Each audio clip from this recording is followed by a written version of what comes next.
விளையாட்டு திட்டங்கள் அமைச்சு கொடுக்க போறோம். அதே மாதிரிதான் சமூக நல கூட நீங்க இங்க கொண்டு வர போறோம்.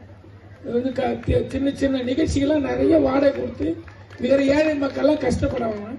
சமூகம் அதை யோசிச்சுட்டு இருக்கும். இங்க சமூக நல கூட வரப்போகுது. பசங்க வேலையில போய் அந்த கிரிக்கெட் ஆடுறாங்க, டர்ஃப் அப்படி டர்ஃப்னு இருக்கும். டிஆர்எஃப் டர்ஃப்னா 1 மணி நேரத்துக்கு 1500 ரூபா கொடுத்து நம்ம பசங்க ஆடுறாங்க, கிரவுண்ட் இல்லாததுனால. ஆனா இங்க நாங்க கிரவுண்டு கொண்டு வந்துட்டா ஃப்ரீயா நீங்களும் ஆடலாம்.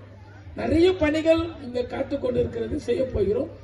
இப்ப அதே மாதிரி குடிநீர் இணைப்பு 232 தெருக்களுக்கும் மெட்ரோ வாட்டர் பைப் போட்டு குடிநீர் கொடுக்க போறோம். இப்ப இங்க பிடிச்சிட்டு இருக்கிற தண்ணி என்னோட சொந்த செலவுல ஒரு 6 கிலோமீட்டர் போட்டு கொடுத்துருக்கேன். இது இல்லாம மெட்ரோ வாட்டர் மூலியமா 232 பேருக்கு பைப் போட்டு தண்ணி கொடுக்க போறோம். இதுக்கெல்லாம் அதை முத்தாய்ப்பாக கிரீட வச்சா போல இங்க இருக்கிற எல்லா பிரச்சனையும் தீர்னா இங்க இருக்கிற பட்டா வழங்கணும்.